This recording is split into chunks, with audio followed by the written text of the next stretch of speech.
आशा की जोत मैथिली कार्यक्रम में हम अहाँक स्वागत कर रहल छी। तहन अपन भाई के नेह सँ भरल अभिवादनक स्वीकार करू।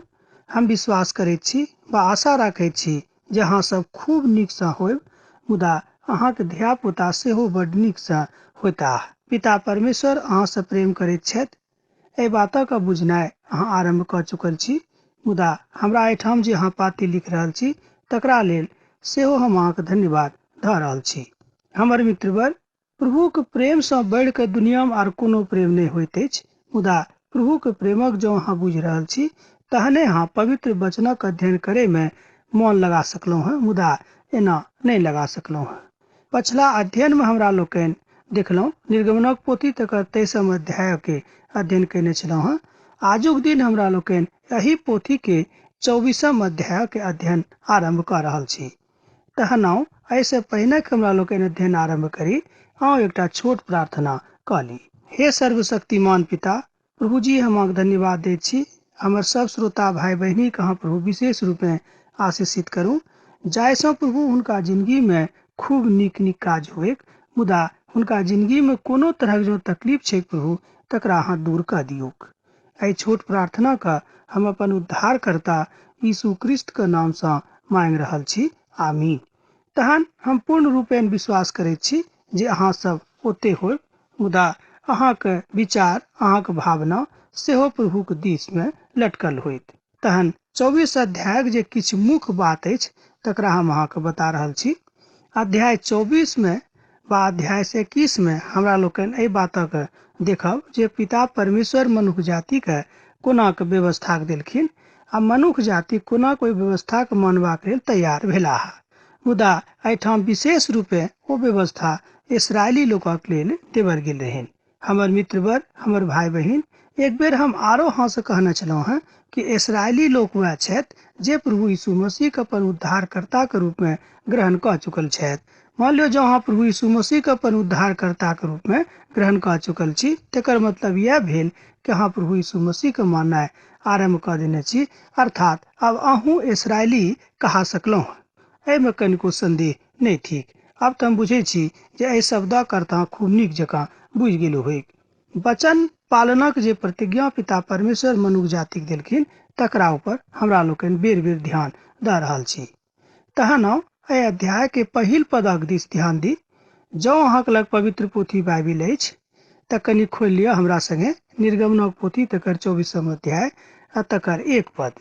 जँ अहाँके लग कोनो कारणे मान लियो पवित्र पोथी नहीं अछि तऽ चिंता नहीं, अहाँ सुनू पिता परमेश्वर की कहैत छथि। आ फेर मूसा से कहलेन, अहाँ हारून, नादाब, अबीहू और इसराइली के 70 वृद्धक साथ प्रभु के लग ऊपर आबे के द्वारे दंडवत कराओ। अर्थात एहिठाम पिता परमेश्वर मनुष्य जाति के बता रहल छथि कि सबसँ जे पहिल काज मनुष्य जाति के थिक ओ काज थिक हुनक आराधना करनाइ, हुनक दंडवत करनाइ। हमर मित्रवर, हमर भाई बहिन, जँ हमरा लोकनि प्रभु काजक एहि तरह लऽ रहल छी तहने हमरा लोकनि किछु प्राप्त कऽ सकलहुँ हैं। आ मान लियो जँ प्रभु के काजक एहि तरह हमरा लोकनि नहीं लऽ रहल छी तेकर मतलब यह भेल कि हमरा लोकनि ऊपर मन से प्रभु के मानै छी, अंतर मन से प्रभु के नहीं मानैत छी। देखियो, संसार में तरह तरह के लोक होइत अछि, मुदा प्रभु यीशु में व्यवस्था के वाचा के पालना के माफी देवल गेल छनि।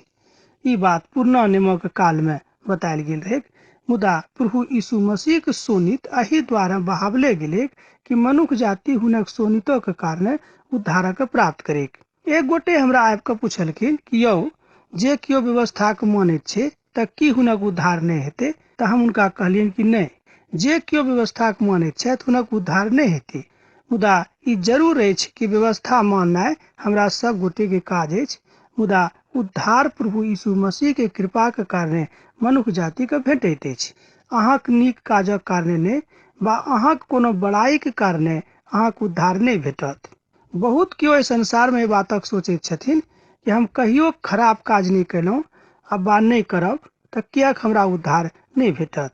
हमर भाई बहिन, अहाँ तमसायब नहीं, खिसियाब नहीं। पवित्र पोथी बता रहल अछि कि एहि द्वारा अहाँक उद्धार कहियो नहीं भेटत। कियाक तऽ उद्धारकर्ता प्रभु यीशु मसीह छथि। जँ अहाँ हुनका पर विश्वास राखैत छी तहने अहाँ उद्धारक दिस जा सकलहुँ हैं। देखियो पिता परमेश्वर ई बात अहाँके बता रहल छथिन।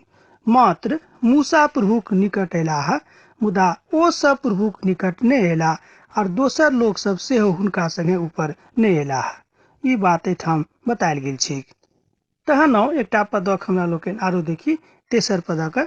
तहन मूसा लोकक लग जाकर प्रभुक सबटा बात और सबटा नियम सुना देलखिन। तहन सब केओ एक स्वर सँ बाजि कऽ उठलथि, जतेक बात प्रभु बाजने छथि ओहि सबटा बातक हमरा सब मानब। आउ कनिक एहि पदक एक बेर हमरा लोकनि आरो देखी। तहन मूसा लोकक लग जाकर प्रभुक सबटा बात और सबटा नियम सुना देलखिन। तहन सब केओ एक स्वर सँ बाजि उठलथि, जे जतेक बात प्रभु बाजने छथि ओहि सबटा बातक हमरा सब मानब। तहन देखियो पिता परमेश्वर इस्राएली लोकक जे मनोदशा रहनि ओ ओतेक नीक नहि रहनि। किएक तऽ हमरा लोकनि कहियो कहियो अपन मनोदशाके दिस ध्यान नहि दैत छी, मुदा हमरा सभक एहि तरहक गलती होइत रहैत अछि। देखियो एही तरहक मनोदशा इस्राएली लोकक सेहो रहै। ओ सब कहियो कहियो एम्हर आ कहियो कहियो उम्हर, जेना हमरा लोकनि गाम पर करै छी, आइ कहलहुँ हाँ आ काल्हि कहलहुँ नहि। तहन एही तरहक दशा अर्थात मनोदशा इस्राएली लोकक रहनि। मुदा देखियो कि कतेक नीक इंतजाम प्रभु परमेश्वर हुनका सभक लेल कर चुकल रहथि, अर्थात हुनका बाट में एतेक नीक अगुआ हुनका संगे लगा देने रहथिन। एहिके बादो हुनका सभक विश्वास एम्हर उम्हर होइत रहनि। पवित्र पोथी के बहुत विद्वान सब एहि बातक ऊपर कथा करैत छथि आ कहैत छथि कि बहुत दिन धरि ओ सब जे मिस्र में छलाह अर्थात गुलामी में छलाह, एही कारणे हुनका सभक मनोदशा एहि तरहक भऽ गेल रहनि।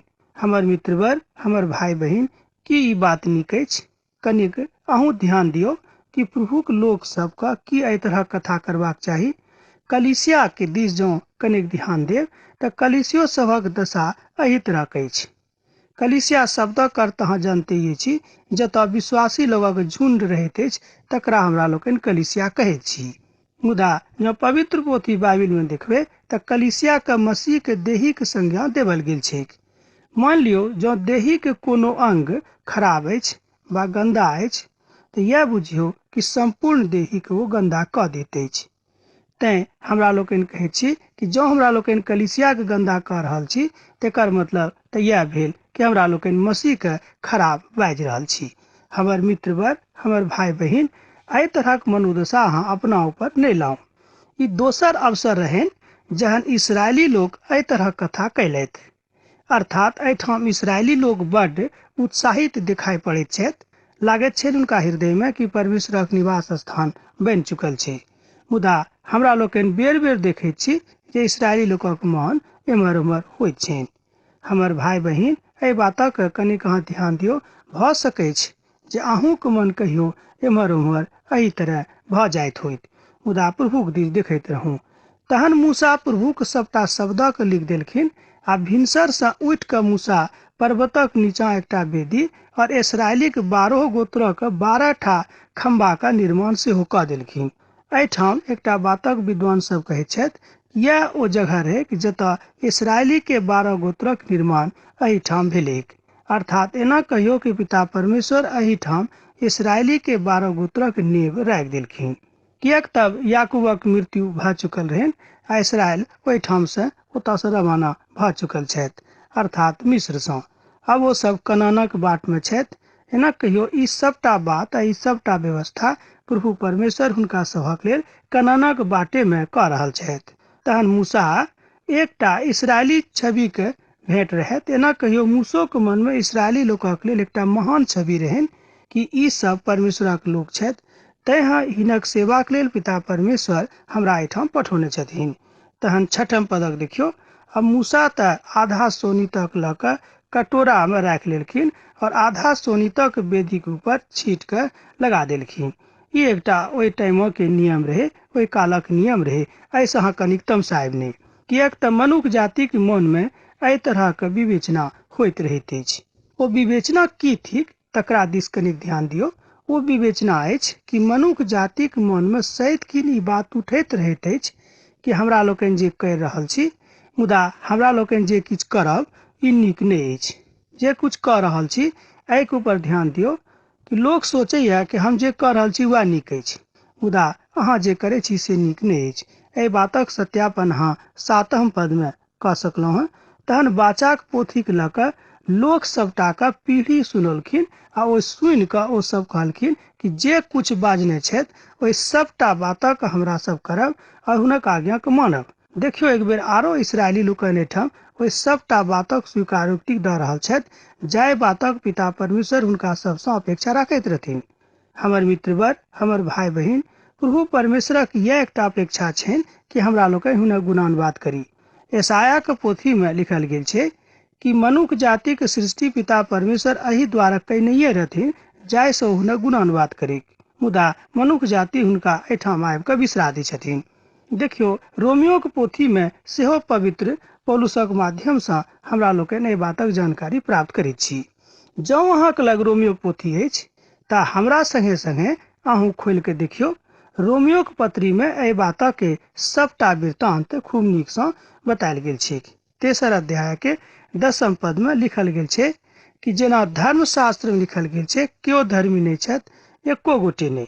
एहिठाम देखियौ पिता परमेश्वर एकटा बातके अवज्ञा दऽ रहल छथि कि एहि संसारमे एहन केओ नहि छथि जिनका हमरा लोकनि पूर्ण रूपेण धर्मी बाजि सकैत छी, मुदा एकमात्र धर्मी छथि, ओ हमर उद्धारकर्ता प्रभु यीशु मसीह। एहि बातक स्वीकारोक्ति एहिठाम साधु पौल दऽ रहल छथिन। साधु पौल अपन वक्तव्यमे एहि बातक ज्ञानके शिक्षा हमरा सब गोटेके लोग केना कहियो हमरा सब गोटेके दऽ रहल छथिन कि हमर भाई बहिन एहि बातक अहाँ कहियो नहि बुझबै कि अहाँ बड्ड धर्मी मनुष्य छी। जँ अहाँके संग प्रभु यीशु मसीह नहि छथि तऽ अहाँ धर्मी मनुष्य नहि छी, आ नहि अहाँ धर्मी मनुष्य कहा सकैत छी। किएक तऽ एहि बातक परम पवित्र शास्त्रमे अर्थात बाइबिलमे बड्ड नीक जकाँ उल्लेख कयल गेल छै। एहि बातक अहाँ अखन तुरंत देख सकलहुँ हँ। तहन मूसा सोनीतक लऽ कऽ लोकक ऊपर छीट देलखिन और ओ कहलखिन, ध्यान दियौ, ई ओहि बाचाक सोनी थिक जकरा प्रभु सब वचनक ऊपर अहाँक संग बान्हने छथि। एहिठाम सोनीतक देखियौ चर्चा भऽ रहल अछि। ई प्रभु यीशु मसीहके सोनीत थिक जाहि सोनीतक कारणे संपूर्ण संसारक लेल सृष्टिके एना कहियो सृष्टिके एहन काज भेलै जेकरा चलते हमरा लोकनि एखन ज्ञान प्राप्त कऽ रहल छी आ उद्धार सेहो प्राप्त कऽ रहल छी। एहि संसारिक ज्ञानक कारणे बहुत केओ एहि बातक ऊपर घमंड राखैत छथि कि हम बड्ड विद्वान आदमी छी, हम बहुत पढ़ल लिखल लोक छी, हम किएक पवित्र शास्त्रक बातक मानब। हमर भाई बहिन, अहाँ तमसायब नहि। भऽ सकै छै जे अहाँ बड्ड विद्वान लोक होयब, एहिमे कोनो शक नहि वा कोनो संदेह हम अहाँके ऊपर नहि व्यक्त करैत छी, मुदा जँ अहाँ प्रभुके नहि मानैत छी तऽ हम कहब अहाँके विद्वता कोनो काजक नहि अछि। किएक तऽ पिता परमेश्वर मनुष्य जातिके संगे एहि तरहक वाचा बान्हने रहथि। यह बात प्रभु परमेश्वर आजुक दिन अहूँसँ बाजि रहल छथिन। व्यवस्थाक अनुकूल लगभग सबटा वस्तुक सोनीतसँ शुद्ध कयल जेतैक, और बिनु सोनीत बहुने क्षमा प्राप्त नहि भऽ सकैत छै। एहि बातक हमरा लोकनि इब्रानियोके पोथी तकर 9 अध्यायके 22 पदमे देख सकलहुँ हैं। जँ अहाँके लग पवित्र पोथी बाइबिल अछि तऽ खोलि कऽ एखन देखियौ इब्रानियोके पोथी तकर 9 अध्याय आ तकर 22 पद। मान लियौ जँ कोनो कारणे नहि अछि तऽ कोई बात नहि, लिख कऽ राखि लिअ, बादमे अहाँ देख लेबै। व्यवस्थाके एहिठाम बड्ड नीक चित्रण कयल गेल छै। तहन मूसा, हारून, नादाब, अबीहू और इसराइली के 70 धर्मवृद्ध ऊपर गेलाह और इसराइली के परमेश्वरक दर्शन कयलथि।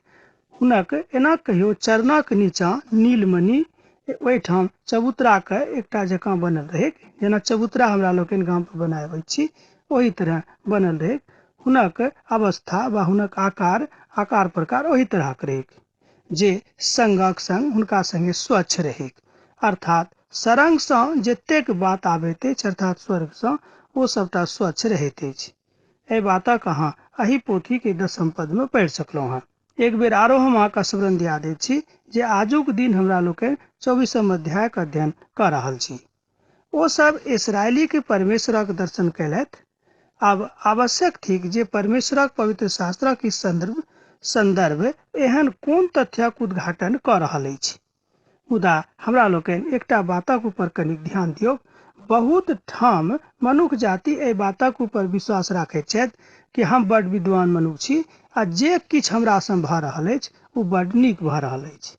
सत्य रूपे परमेश्वरक केओ नहि देख सकैत छथि। अब एहिठाम देखियौ एकटा प्रतीकात्मक तथ्यक उपयोग भऽ रहल अछि। अखन तुरंत हमरा लोकनि पढ़लियै जे ओ सब परमेश्वरक दर्शन कयलथि आ हुनक पैरक नीचा में एकटा चबूतराक जकाँ नीलमणि के बनल रहै। मुदा ओ सब केकरा देखने रहथिन वा ओ सब की परमेश्वरक नहि देखलखिन? कियाक तऽ पवित्र शास्त्र में लिखल गेल छै कि हुनका सभक परमेश्वरक दर्शन भेलै। मुदा यीशु मसीह स्वयं अपना मुख से कहैत छथि कि केओ परमेश्वर के नहि देख सकैत अछि। अब देखियौ एहिठाम कतेक विरोधाभास आबि रहल अछि। परमेश्वरक कहियो केओ नहि देखने छथि, मुदा एकमात्र परमेश्वरक पुत्र जे पिताक गोदी में छथि ओ हुनका प्रकट कयने छथि। एहि बातक अहाँ यूहन्नाक पोथी तकर 1 अध्याय के 18 पद में देख सकलहुं हैं। हमर मित्रवर कनिक ध्यान दियौ कि एहिठाम स्वयं प्रभु यीशु मसीह अपना मुख से कहैत छथि कि केओ परमेश्वर के नहि देख सकैत अछि। तहन एहिठाम एकटा बात बड़ स्पष्ट होइत अछि जे मूसा, हारून, नादाब, अबीहू और इस्राएली के जे धर्म वृद्ध सब रहत तहन ओ किनका देखलखिन? एकटा बातक एकटा एहिठाम प्रश्न उठि रहल अछि। तहन अहूँके मन में होइत तहन ओ सब किनका देखलखिन? अहाँके मन में की बात अछि? कियाक धर्मशास्त्र में एहि तरह के बात लिखल गेल छै। तरह तरह के प्रश्न अहाँके मन में उठत। हमर भाई बहिन, एहि तरह के जो प्रश्न अहाँके मन में उठि रहल अछि तहाँ एहि प्रश्न में अकुलाबे के जरूरत नहीं अछि। कियाक तऽ पिता परमेश्वरक जे प्रतिबिंब के रूप में एहिठाम अबैया रहत अर्थात प्रभु यीशु मसीह, भऽ सकैत छै जे हुनका सब हुनके दर्शन केने होथिन बा हुनक प्रतिरूपक दर्शन ओतऽ भेल हेतनि। विद्वान सब कहै छथिन कि ओतऽ परमेश्वरक उपस्थिति के मात्र अनुभव रहै। देखियौ कतेक सटीक उत्तर विद्वान दऽ रहल छथि कि एहिठाम परमेश्वरक उपस्थिति के मात्र एकटा अनुभूति रहै, अर्थात स्वयं पिता परमेश्वर ओतऽ विराजमान नहीं छलाह। हुनक पवित्र आत्माक शक्ति ओहिठाम विराजमान रहै, तैं ओ सब परमेश्वरक उपस्थिति के अनुभव कैलथि। हमर भाई बहिन, कथा जे हुए, मुदा ई बात सत्य छै जे ओ सब परमेश्वरक उपस्थिति के अनुभव ओहिठाम कैलथि। के सब? तऽ इस्राएली, मूसा, हारून, नादाब, अबीहू और इस्राएली के जते धर्म वृद्ध सब रहत ओ सब एहि बातक अनुभूति ओहिठाम कैलथि। भजन 11 में सेहो एहि बातक बतायल गेल छै कि जे ओ सबटा परमेश्वरक एहि बातक अखन धरि तक ज्ञान प्राप्त नहीं कयने छथि। देखियौ हमरा लोकनि कहियो कहियो एम्हर उम्हर जाइत छी। हमर भाई बहिन, मान लियो अहूँ के मन एम्हर उम्हर जाइए तऽ हम अहाँ से कहब कि परमेश्वर से अहाँ अलग नहीं रहू। कियाक तऽ ई बात जिंदगी के लेल बड़ खतरनाक अछि। कनिक एम्हर ध्यान दियौ, एम्हर उम्हर नहीं देखू। कियाक तऽ परमेश्वर जे अहाँ से प्रेम कयने छथि, जे अहाँके सृष्टिकर्ता छथि, जे अहाँके उद्धार करता छथि, तऽ कियाक नहीं हुनका ऊपर अहाँ विश्वास राखैत छी आ मनुष्य जातिक ऊपर अहाँ विश्वास राखैत छी। अपन दोस्त पर, अपन माय बाबू पर अहाँ बेसी विश्वास राखैत छी आ परमेश्वरक ऊपर कने कम विश्वास राखैत छी। हम एहिठाम ई नहीं अहाँके बता रहल छी कि अहाँ अपन परमेश्वरक ऊपर विश्वास रखनाइ छोड़ि दियौ, से हम नहीं बाजि रहल छी। हमर कहक अर्थ यह अछि जे परमेश्वरक ऊपर बेसी विश्वास राखू आ हुनके आज्ञा के अनुसार अपन जीवनक अनुसरण करू। तहने अहाँके अपन दोस्तक प्रेम, माय बाबू के प्रेम, धिया पुता के प्रेम भेटत। एना नहीं भऽ सकै छै। यूहन्नाक पोथी तकर 14 अध्याय के 8 पद में एहि बातक स्पष्टीकरण कयल गेल छै।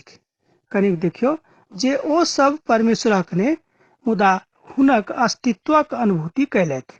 देखियौ जे बात हम अहाँ कहने छलहुँ हँ, एहि बातक एहिठाम स्पष्टीकरण भऽ गेल अछि कि ओ सब किनका देखलखिन, अर्थात हुनक की मन में छनि। ई बातक एहिठाम स्पष्टीकरण भऽ रहल अछि। यूहन्नाक पोथी में एहि बातक स्पष्टीकरण भेल 14 अध्याय के 8 पद में, जे ओ सब परमेश्वरक ने मुदा हुनक अस्तित्वक अनुभूति कैलथि। यूहन्नाक पोथी 14 अध्याय के 8 पद में एहि बातक स्पष्टीकरण एहिठाम भऽ रहल अछि। यूहन्ना 14 के 9 में सेहो एहि बातक स्पष्टीकरण दऽ रहल अछि। तहन मूसा अपन यहोशू नामक शिष्य के लऽ कऽ परमेश्वरक पर्वतक ऊपर चढ़ि गेलाह। देखियौ जेना ओहि दिन कहने छलहुँ हँ, यहोशू के पिता परमेश्वर तैयार कऽ रहल छथिन, कियाक तऽ मूसा के बाद जे गद्दी रहे हुनक से हुनके भेटे वाला रहनि। एही तरह हमरो लोकनि, हमर मित्रवर, अपन जिंदगी के अर्थक बुझी तहने हमरा लोकनि आगाँ बढ़ि सकलहुँ हैं। मान लियौ जँ हमरा लोकनि अपन जिंदगी के अर्थे के नहीं बुझैत छी तऽ कोना हमरा लोकनि आगाँ बढ़ब। एकटा बात कनिक ध्यान दियौ, कि धर्म वृद्ध लोकक ई बाजि कऽ गेलाह जे यह धरि हम फेर आयब आ एही ठाम अहाँ सभक लेल सबटा प्रतिज्ञा करब जे पिता परमेश्वर अहाँक संग कयने छलाह। आ सुनू, हारून और हूर अहाँक संग अछि। ऐसे केकरो मुकदमा हुएक तऽ हुनके एहिठाम लऽ जेबनि। एहिठाम देखियौ पिता परमेश्वर एकटा नीक सामाजिक अवस्था के उपस्थितिकरण कऽ रहल छथिन। ओ इसराइली लोकक एकटा नीक व्यवस्था दऽ रहल छथिन, अर्थात सामाजिक व्यवस्था। हमरा लोकनि जतऽ समाजमे रहैत छी, मान लियौ जँ सामाजिक व्यवस्था नीक नहि अछि तऽ हमरा लोकनि कोना कई बातक बुझबैक। पर्वतक ऊपर निवास कयलथि और ओ मेघ पर्वतक 6 दिन धरि घेरने रहलैक आ 7म दिन परमेश्वर मूसाक मेघक बीचसँ सोर पारलखिन। देखियौ एहिठाम परमेश्वरक सोर सुनाइ पड़ैत अछि। इसराइली लोकक दृष्टिमे परमेश्वरक तेज पर्वतक चोटीक ऊपर प्रचंड आगिक समान दिखाई पड़लैक। एहि बातक अहाँ अनुभूति जँ कऽ रहल छी तऽ पिता परमेश्वर अहाँक संगे छथि। आ जँ मान लियौ एहि बातक अनुभूति अहाँक नहि अछि तऽ एहि बातक अहाँ नहि बुझि सकलहुँ हँ। देखियौ पिता परमेश्वर कतेक महान बात अहाँके सिखा रहल छथि। तहन मूसा मेघक मध्य दऽ कऽ पर्वतक ऊपर चढ़ि गेलाह। मूसा पर्वतक ऊपर 40 दिन और 40 रात धरि छलाह। जँ अहाँ लग पवित्र पोथी बाइबिल अछि तऽ हमरा संगे अहूँ खोलि कऽ देखियौ 24 अध्याय के 18 पद। एहि तरह लिखल गेल छै, तहन मूसा मेघक मध्य दऽ कऽ पर्वतक ऊपर चढ़ि गेलाह। मूसा पर्वतक ऊपर 40 दिन और 40 रात धरि छलाह। ई सीनै पर्वतक के ऊपरक कथा रहै, जतऽ प्रभु हुनका सबके एना कहियो सबटा व्यवस्था देने छलाह। एहि बातक ऊपर अध्ययन हमरा लोकनि आगूक अध्यायमे सेहो लागू राखब, सेहो करब, किएक तऽ प्रभु एहि बातक चाहै छथिन कि हमरा लोकनि परमेश्वरक नियमक मानी, हुनका संगे चली, हुनक व्यवस्थाक मानी आ हुनक काजक सेहो करैत रही। हमर मित्रवर, हमर भाई बहिन, एहि बातक ऊपर अहाँ विश्वास राखू। तहन अब आजुके कार्यक्रम हम अहाँसँ विदा लेके चाहै छी कार्यक्रमसँ, किएक तऽ अहाँसँ विदा होइके काल भऽ रहल अछि। मुदा हाँ, जाइत जाइत ई बात जरूर कहब कि हमरा एहिठाम पाती लिखैत रहब, बिसरायब नहि। जेना अहाँ लिख रहल छी एही तरह अहाँ लिखैत रहू। प्रभु यीशु मसीहक उद्धारक अनुभूति अहाँ करैत रहू। ई सबटा बात सीनै पर्वतक ऊपर घटल रहै, जाहि विषयमे हमरा लोकनि आजुक दिन अध्ययन कयने छलहुँ हँ। ओते चढ़ि कऽ मूसा अपन लोक सबके ई सबटा बात बतौलखिन। एहि बातक अहाँ 24 अध्याय के 18 पदमे पढ़ि सकलहुँ हँ। अर्थात हुनक सबटा व्यवस्था ओहीठाम देवल गेल रहै। अब आखिरीमे हम अहाँ से यह कहब कि एहि बातक अहाँ स्मरण राखब, याद राखब। प्रभु एहि सब वचनसँ अहाँ सबके आशीष देथिन। आमीन।